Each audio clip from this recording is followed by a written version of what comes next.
Hey everybody, welcome back to Ask a Fat Man. Now, a lot of you have asked me how do I cook some of my favorite dishes. So today I'm going to walk you through how to make my cheesy basil chicken pasta. It's really delicious, so let's get right into it. So the thing with this pasta, my son actually has an allergy to tomatoes, but he loves pasta. So I came up with this recipe trying to find more pasta dishes that I could give him without it being a really heavy Alfredo type. Very simple, not a whole lot of ingredients. And here's what we got. So we got some onion and some chopped garlic, some basil, butter, some heavy cream, olive oil, Parmesan cheese, cheddar cheese, chicken. These are the tenders, but you could use boneless breasts and cut them up. And because this is what I had in stock, this Italian rotini, I really like getting Italian cut pastas. I think they're a little bit thicker, and I think they taste better. And of course, like I always say, I have the time-saving measure of my seasoning mix. This has some seasoning salt, garlic powder, onion powder, oregano, salt, pepper, and my secret ingredient, and y'all gonna think I'm crazy, chicken base. Chicken base is basically what they use, like they take like chicken broth and they dry it out, and this is what's remaining. I really love it. It's used a lot in, I know, Asian cuisine to like heighten the flavor of dishes, but it has a really nice sweet salty taste to it, and I think it makes chicken taste more like chicken, which is always good.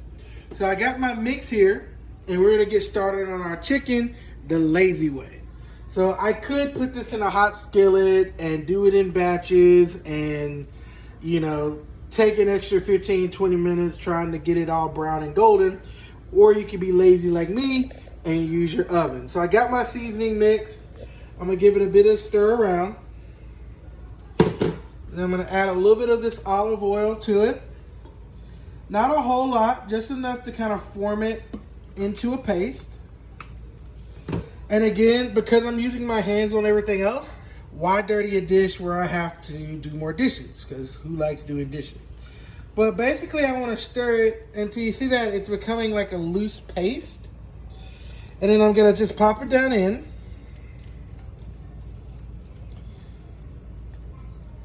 And then kind of really massage and rub it into the chicken.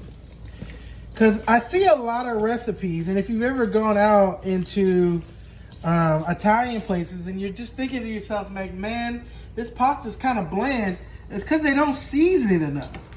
I'm a big proponent of seasoning every aspect of your dish. You should want to bite into the chicken just as much as you want to bite into the sauce or the pasta. So you see, you got a nice little coat on them. I like using paste just because they're stickier and you don't have as much wasted seasoning. So we're going to just put this on an unlined baking sheet. You don't got to be fancy here. That's the nice thing about cooking, is you kind of make the rules. As long as you're being sanitary, it doesn't really matter. We'll get them on there. So what I'm going to do is I'm going to get this in a 400-degree oven for about 10 to 12 minutes. I don't want to fully cook it because we are going to be cooking them with our onions and our garlic and our other seasonings as part of our sauce. But we want to get them most of the way cooked. We want to get them nice and brown, and that way we save ourselves a whole lot of work. So I'm going to get this in the oven and wash my chicken hands, and I'll get back with you as soon as it's ready. Alright guys, so I'm just going to give my basil a little rough chop here. And it's been about 11 minutes in YouTube time. So I'm going to pull my chicken out.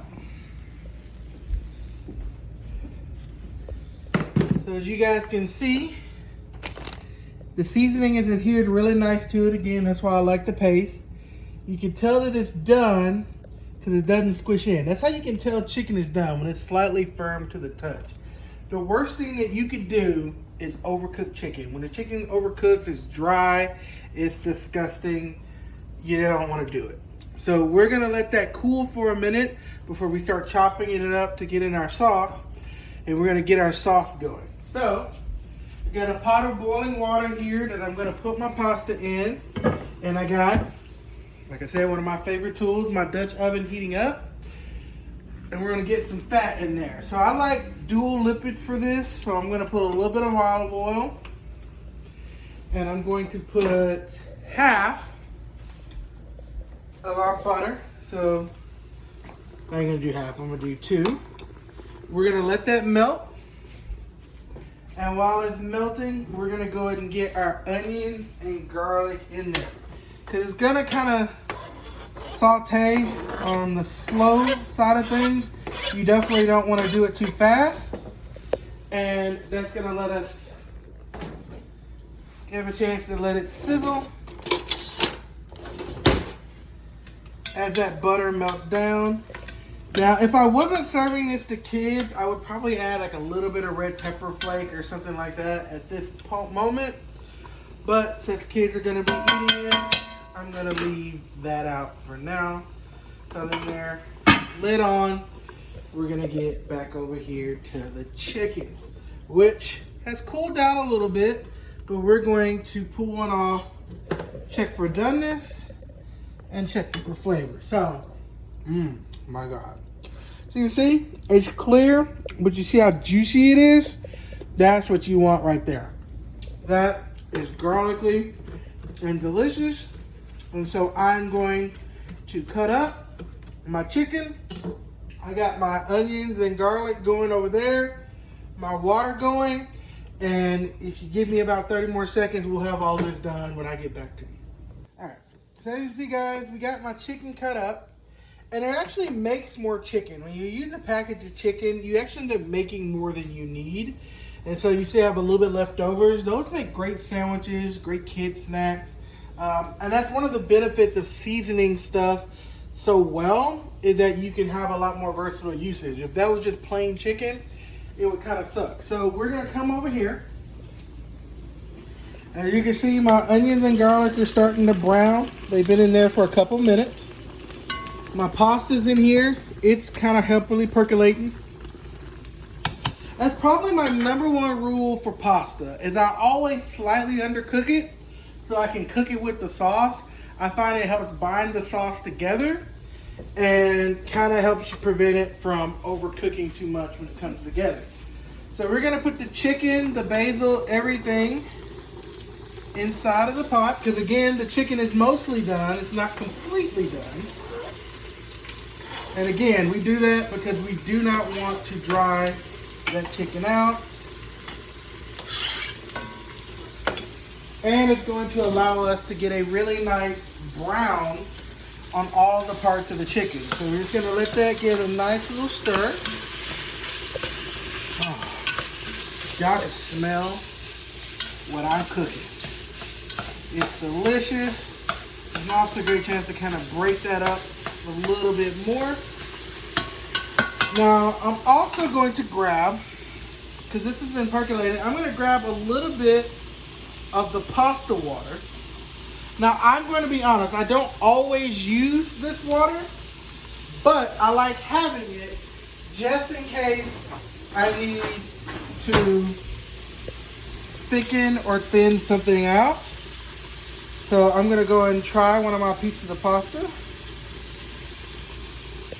Use your hair more. And give this a nice little saute. And we're ready to start adding the other balances to the sauce. Namely, the butter, the cream, and the cheese. But we're not going to add that until we get the pasta in. So we're going to give this about 30 more seconds. And then I'm going to drain the pasta. Chicken is getting a nice caramelization, but you can see it's still nice and juicy.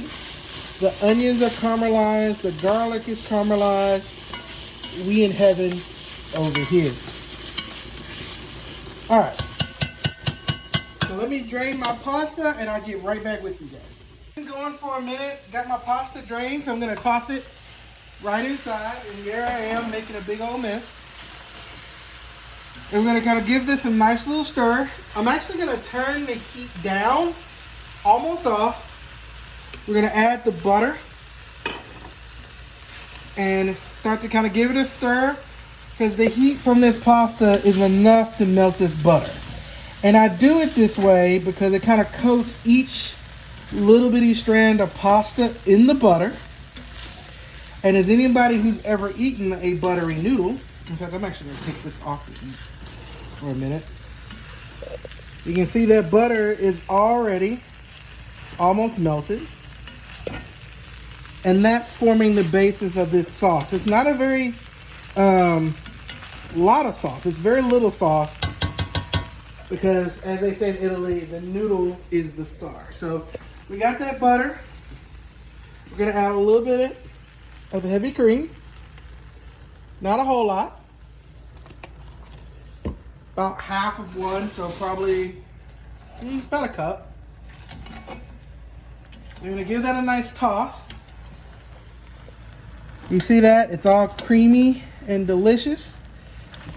And there's just enough heat left in there for me to add my cheeses.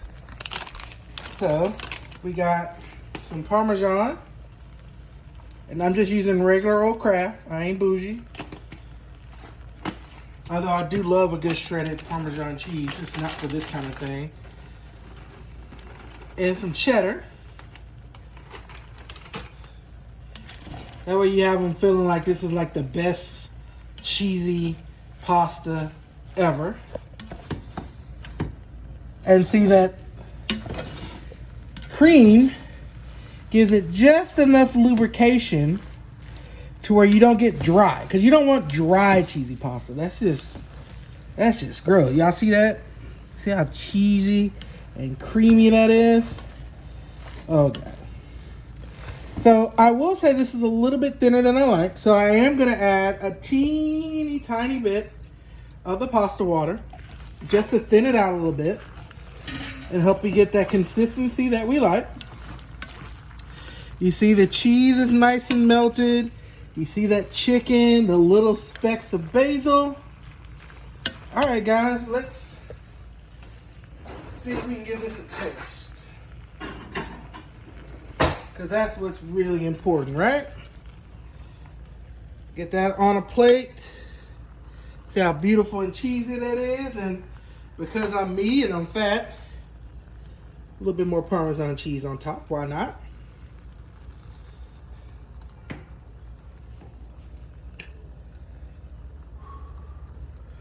Try to get a little chicken on that bite.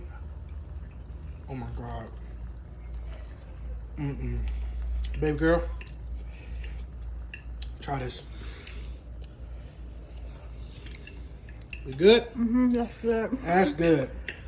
Everybody, hey, this is my cheesy basil chicken pasta. Thank you guys for joining Ask a Fat Man. If you have any more recipe requests, please hit the bell, hit that subscribe button, and we'll see you next time.